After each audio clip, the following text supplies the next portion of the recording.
যারা কোনো রাজনৈতিক দলের হয়ে বা কোনো ব্যক্তি বা প্রতিষ্ঠানে কাজ করবে তাদেরকে আমরা কোনো সুযোগ দেবো না। যারা কোনো রাজনৈতিক দলের হয়ে বা কোনো ব্যক্তি বা প্রতিষ্ঠানে কাজ করবে তাদেরকে আমরা কোনো সুযোগ দেবো না। যারা এখন কথা বলছেন এই স্ট্রিট ভেন্ডারদের পক্ষ হয়ে, এই রাজ্যের ইতিহাস মানুষ জানে।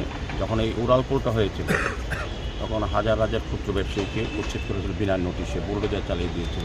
যারা আজকে হকারদের কথা বলছেন, আমরা চাইব গরিব অংশের মানুষ যারা ক্ষুদ্র ব্যবসায়ী তাদের সঙ্গে আমাদের সরকার অনেক মানবিক। আমাদের মাননীয় মুখ্যমন্ত্রী ডক্টর মনোজ শাহ নিজেও আন্তরিক শহরকে সুন্দর করার জন্য, শহরকে পরিষ্কার পরিচ্ছন্ন রাখার জন্য, যানজট মুক্ত করার জন্য উনিও পরামর্শ দেন। এবং আমাদের সরকারও চাইছেন, সকলেই আমরা চাইছি যে শহরকে সুন্দর করা এবং স্বাভাবিক মানুষের যাতে স্বাভাবিক চলাচল যাতে বিঘ্ন না ঘটে এবং যান চলাচল বিঘ্ন না ঘটে এবং দুর্ঘটনা থেকে আমরা শহরবাসীকে বা আগরতলা শহরকে ব্যবহার করার জন্য বিভিন্ন সময় যারা বিভিন্ন প্রান্ত থেকে শহরে আসেন, বিশেষ করে যারা পর্যটকরা দেশ বিদেশ থেকেও আসে বিভিন্ন জায়গা থেকে, তারা যাতে সুন্দর আগরতলা পরিচ্ছন্ন আগরতলা দেখতে পান, সেটাকে সামনে রেখে স্মার্ট সিটি মিশন, উত্তর দপ্তর, নগর দপ্তর, আগরতলা পৌর নিগম সবাই মিলে আমরা সরকারের সহযোগিতায় আমরা কাজ করছি।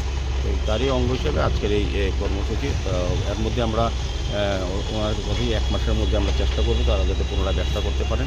এমনিতেই এটাও পরিষ্কার যে যারাই শহরে বিভিন্ন প্রান্তে বসেন তারা গরিব হলেও তারা ব্যয় নেবে, মানুষের স্বাভাবিক জীবনযাত্রাকে অচল করে তারা কিন্তু দখল করে রেখেছেন।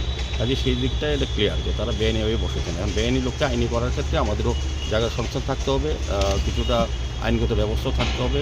কারণ আজকে যাকে উঠালাম পরের দিন এটা ব্যাড প্র্যাকটিস আগরতলা শহরে।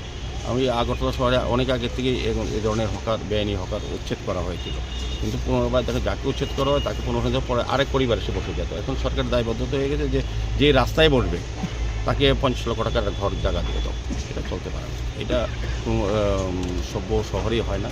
তবু আমরা চেষ্টা করবো, যেহেতু বললাম তো আমাদের সরকার, আমরা মানবিক দৃষ্টিভঙ্গি থেকে গরিব অংশের মানুষ যাতে কিছু ব্যবসা করতে পারেন, ক্ষুদ্র ব্যবসায়ী বিশেষ করে হচ্ছে। আমাদের প্রধানমন্ত্রী চাইছেন যে স্বনিধি প্রকল্পের মাধ্যমে আমাদের স্ট্রিট ভেন্ডারদের আমরা ব্যবস্থা করে, কিন্তু তার মানে এই না লাইসেন্স পাওয়া। এখানে যারা এখন কথা বলছেন এই স্ট্রিট ভেন্ডারদের পক্ষ হয়ে, এই রাজ্যের ইতিহাস মানুষ জানে। যখন এই উড়ালপুলটা হয়েছিল তখন হাজার হাজার ক্ষুদ্র ব্যবসায়ীকে উচ্ছেদ করেছিল বিনা নোটিশে, বুলডোজার চালিয়ে দিয়েছিল। যারা আজকে হকারদের কথা বলছেন এবং আগরতলা শহরে এখন তো আমরা পুনর্বাসন দিই, এদের জন্য আমরা কয়েক কোটি টাকা খরচ করে পুনর্বাসনের ব্যবস্থা করছি। আপনাদের বটতলা যারা উচ্ছেদ করেছিলাম মনে আছে আপনাদের? মনে আছে? হ্যাঁ মনে আছে, কিছুদিন আগে, 1 বছর আগে তারা সেদিনই পেয়ে যেতেন। তারা রাজনৈতিক দলে যায়, কোর্টে যায়, আলটিমেটলি বিভ্রান্ত হয় এবং রাজনৈতিক দলগুলি ওদেরকে ব্যবহার করে।